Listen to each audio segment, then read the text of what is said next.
Muslim women athletes refuse to shake hands with Indian army officer.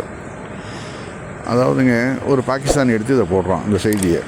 அதாவது முஸ்லீம் woman வந்து ஒரு Indian army ஆஃபீஸரோட கை குலுக்க வந்தார், அவருக்கு வந்து கை குலுக்க அவர்கள் அந்த அத்லெட்டிக்ஸ் விரும்பலை அப்படின்னு சொல்லிட்டு அவன் போட்டு உடனே அதுக்கு நம்ம இந்தியன்ஸ் எல்லாம் பயங்கரமாக லைனில் வந்து அது கிடையாது, அது பாகிஸ்தான் ஆஃபீஸர் தான், நீ பாரு, நீ செக் பண்ணு அப்படின்னு சொல்லிட்டு பயங்கரமாக ஒரு கிட்டத்தட்ட ஒரு 200-300 கமெண்ட்ஸு வர்றதை பார்க்குறோம் நம்ம.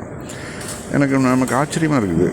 அதாவது ஒரு இஸ்லாமிய சட்டத்தின்படி அறிமுகம் இல்லாத ஆண்களுக்கு கை கொடுக்கறத விரும்புறதில்லை.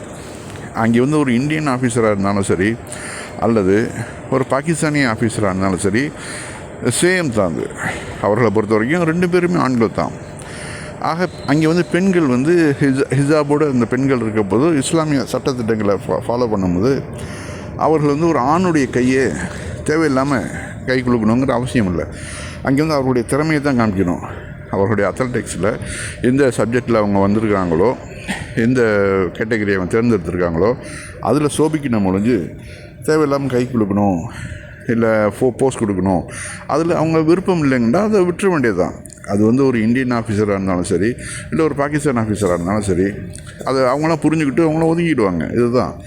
ஆனால் இங்கே பாருங்கள், பயங்கரமாக நம்ம இந்தியன்ஸ் போயிட்டு அதுக்கு போய் மல்லு கட்டிக்கிட்டு அவங்கள்ட்ட போய் தகராறு பண்ணிக்கிட்டு டிபேட் பண்ணிக்கிட்டு இருக்கிறதெல்லாம் பார்க்குறோம். இது வந்து இது மாதிரி சாதாரண விஷயங்கள்லாம் கடந்து போகணும். நம்ம இந்த இந்தியாவும் பாகிஸ்தானும் நெருங்கி வந்தாக்க பலருடைய வாழ்வு வந்து பிரகாசம் அடையும். எத்தனையோ குடும்பங்கள் பிரிஞ்சு கிடக்குது, எத்தனையோ தொழில்கள் நசிஞ்சு கிடக்குது. பக்கத்து நாடுகள்லாம் இது மாதிரி தொழில்துறையில் ஒன்று சேர்ந்து வந்தாக்க மிகப்பெரிய புரட்சியை நம்ம வந்து ஏற்படுத்தலாம்.